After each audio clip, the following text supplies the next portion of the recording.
April the 26th, Philippians 3:8.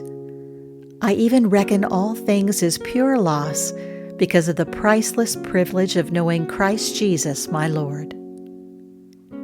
Shining is always costly. Light comes only at the cost of that which produces it. An unlit candle does no shining. Burning must come before shining. We cannot be of great use to others without cost to ourselves.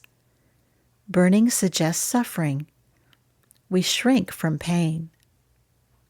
We're apt to feel that we're doing the greatest good in the world when we're strong and able for active duty, and when the heart and hands are full of kindly service.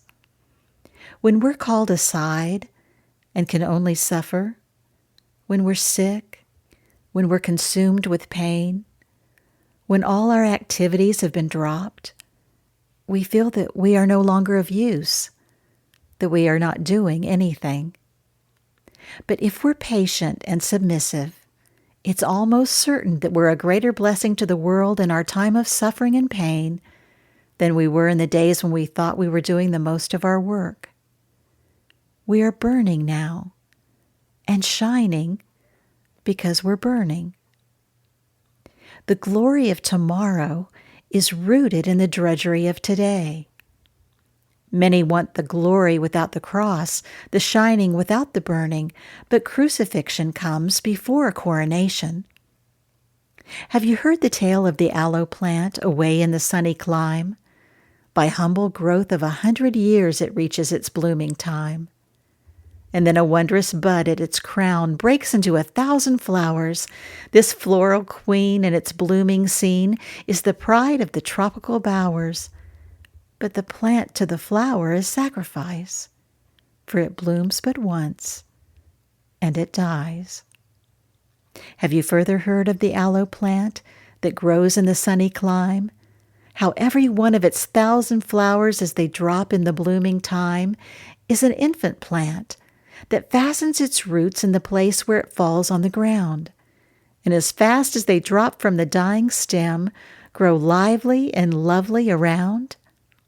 By dying, it liveth 1,000-fold in the young that spring from the death of the old.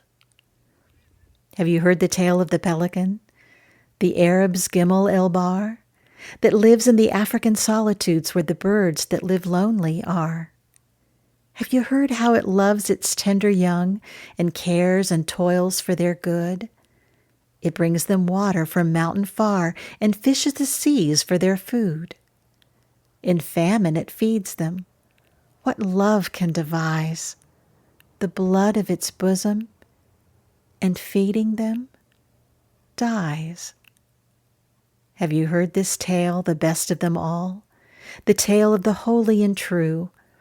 He dies, but his life in untold souls lives on in the world anew. His seed prevails and is filling the earth as the stars fill the sky above. He taught us to yield up the love of life for the sake of the life of love. His death is our life. His loss is our gain, the joy for the tear, the peace for the pain.